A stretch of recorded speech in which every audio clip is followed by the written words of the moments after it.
See, we're past that.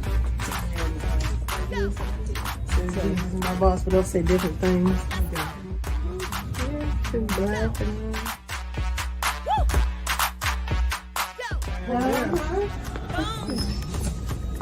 welcome, ladies.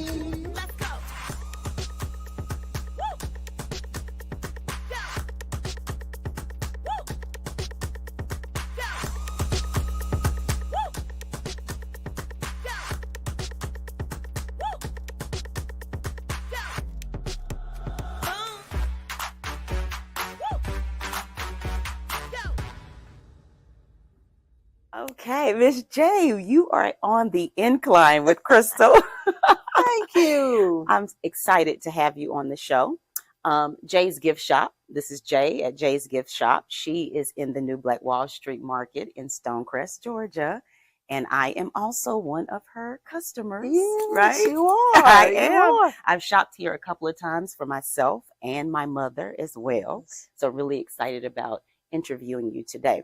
Jay, tell the viewers on the incline about the backstory about Jay's Gift Shop. Like, how did you come to this store? Okay, well, you know, I am from a bloodline, a family line of entrepreneurs. Okay. And I've always wanted to do something a little differently. So my children are now gone, and we were empty nesters, and I think I couldn't settle down. So I came and found a new baby for us, my husband and I. And so one of the things that I've always liked is I love people, and I like cute things and people. Don't we? So the opportunities that people started talking about what was happening here at the New Black Wall Street, one of the motivators was actually be a part of the movement, to have an opportunity to be a part of something fresh and new, something that, was making history. Right. So that was one of the biggest draws. And then the second thing out of that was, again, loving people and loving things. I started thinking about, I've been in women's ministry for years. So I started thinking about things and how to service women. So I know that a lot of us like to have something unique and different that we don't see on everybody else. Absolutely. So that's where it came from, that I wanted to be a part of or service the community with items and things that they don't see everywhere. That's what I enjoy about your store. There's an attractiveness here at Jay's store when you walk past, right? That gives you a feeling that she's speaking to you. Thank you. So that's an art. That's not an easy thing to do. So Right. where did you get the motivation to be able to do that? Were you always into fashion? Well, it's personal, really, because I like different things. I don't like things that everybody else likes and whatever. So I think that was another driver, was for me able to find things that were really cute, the people that you wouldn't see everywhere. And so that was part of the motivation. So when I started the concept, it was simply to find unique personal items, things that would, bring joy to people. And I'm going to tell you, Crystal, one of my greatest joys is when people come back and say, my mom, my sister, my girlfriend, my fiance loved it. Mm-hmm. And that just motivates me to dig harder, to try to find things that bring people joy. Right. Jay, on the incline, I love to really talk to business owners and community entrepreneurs about what people don't see. Mm-hmm. Okay. Yeah. Because I think, when we see a person in business, it's beautiful and it's exciting because you see what's on the front side. Mm-hmm. But the goal is to motivate people to understand that there's a lot of work that goes into it. So I know you're probably having to deal with lots of different vendors or manufacturers. Mm-hmm. What are some of the top 3 things that you can share with anyone who's looking to go into the apparel business or wants a boutique and they don't really know where to start? Yeah. My first thing is to have a plan. You must have a plan, because there's so many things that will get you distracted, will pull you off your course, have you where you'll be spinning around in circles, chasing your tails. So the first thing to do is have a plan. Take the time, write the vision down, make it plain on what you want to do and where you want to go. So that's the first thing I say, is have a plan. Secondly, I think is so paramount and so important is that you do something that you enjoy. Yes. Something you enjoy, not something because they say the hottest thing or the most profitable thing is, but something that you enjoy. So that would be my second thing. And then finally, my last one would be is execution, determination. Execution and determination. one of my pet peeves is people always talking about stuff, talking, and never see it in fruition, never see it activated. So that's one of my pet peeves. So I tell people all the time, from my children, Stop my talking. friends, yeah, and let's make it happen. Just do it. Yes. You know, not trying to steal from Nike, but just do it. So, you know, those are my 3 things, you know, that I would tell anybody. It's just take that time, plan. Yeah. You know, take that time, make sure it's something you enjoy. So you're not waking up every morning going, I don't want to do this. You see how excited Jay is. This is her real personality. So when you come by her shop, you feel that energy inside the shop. It's in the decor, that same drive. And so it does need to speak to your persona, doesn't it? Yes, like absolutely. Whatever you're doing, be genuine about it, because your customers will pick up on that. Make sure you enjoy it. Mm-hmm. And you mentioned the writing it down, the planning, the planning. I think people get overwhelmed in the planning part. Yeah. Because it's all up here. Yeah. Right? Yeah. And you just have to have the patience you can't write it all down in one sitting. Mm-hmm. Can't write it down in one time, but you just take your time. And, you know, I'm a big believer in God. And as he gives it to you, write it down. Keep going. You know, write it down. He'll give you more. Line upon line, precept upon precept. He'll give you more. And you just write it down. But you cannot skip it. That's a step that you can't skip. Right. It's like you walk past the shop, right? Jay's gift shop. And it looks easy, doesn't it, yes. Jay? But it isn't. It isn't. It looks easy. It isn't at all, because as you were talking about earlier about the parts you don't see, you know, I can pick out something that I think is just going to be the best, and it isn't. Right? It isn't. And then something else that I half-heartedly think about, and that's what the customers love. So again, you just have to make sure that you're flexible, make sure that you're in tune to what you really want, your goals are, and what you want to accomplish. Right. What are some of the hard knocks that you would share? I think the biggest hard knock is being able to make sure that you're taking care of the things you don't see as well. You know, your accounting. Yes. Don't we talk about that on the Incline? Okay. Right. The accounting, the taxes. Yes, the taxes, all of that. So I think that's the hard paperwork. knock. Yeah, the paperwork. It's the paperwork, the inventory, the accountability to all of this. Yes. Right. And those are must do's as well. Mm-hmm. I have so many people that I talk to along my journey as a business owner and just, you know, just a community advocate. And they're like, oh, well, I don't really want to do that part. Right. Yeah. And so because they don't want to do that part, they're not doing that part. Like the part is not getting done. Exactly. Because they're stressed about it. Yeah. And sometimes you just got to hire somebody. You don't want to, but, you know, make that a budget line item and you hire someone to do it for you. And you can aspire to hire someone. So, you know, everybody might not be at the position to hire right off, but that is the stretching part for yourself. Exactly. Is that you need to know the basics of what it is. Exactly. Like keeping up with your finances. You know, you might not be able to hire an accountant right away, but you need an Excel spreadsheet. Exactly. You need to, you know, plug in those numbers.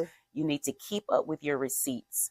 You know, some people may say keeping up with receipts is a little antiquated, but if that is where you are, that's right. It's the best teacher, right? You got to do what you have to do to make it work. And then my other thing is, you may see those gross sales and think, but you know, it's practical. You got to take your time and see what your inventory costs you, what your overhead is, period. Not just your inventory, your rent and everything else. And then you got to look at that bottom line. You can't get so excited with that top number. About the top number. Yes, that top number will excite you. Right. But there's more to it. Right. Because I think people believe that the success is in the top number. Yes. No. And it's like, see how much of your overhead has to come out of that top number. And then you see that becomes your reality. Yes, yes. And it becomes a motivator as well. It does. Yeah, it does. Talk more about that part. Well, again, in making that plan, you set the goals. That I want to make X amount of dollars in X amount of time. So if you see you're getting close to that, it's a motivator because you're like, I'm almost there. So I'm going to work a little harder. I'm going to do more planning to make sure I'm choosing the right items that the customer would want. And Jay, what do you do when you believe an item is like the perfect item and it doesn't do so well? Yeah, like what's the process with that? Because that's a little deflating, right? Yeah, it is. You know, I'm flexible. I just pivot. I'll be honest. I'll just pivot and just say okay and laugh about it, or my husband and I'll discuss it, and he's picked some things that go very well. So he's like, I chose that. So, and just pivot. Yeah. There's nothing to do. Yeah. I guess you can't really, some of what you're saying is that you can't get so emotionally tied Yes. to certain things when you're running a business. Yeah. Right? And sometimes maybe all business owners, so I'm not picking on us, but sure. Sometimes I think African Americans tend to get too emotionally tied in their business. I think that's where some of that quitting comes in, that giving up, because I think we're so emotionally tied to it. You are you. The business is the business. The business is an offshoot of you. So, not the other way around. Right. The so business make decisions from logic. Exactly. Right. And business. Analyze. Yes. Right. What you're doing, and not make your decisions from your emotions. Exactly. How you're feeling that day. How your Exactly. family is feeling that day. Yeah. What mama said about a particular thing.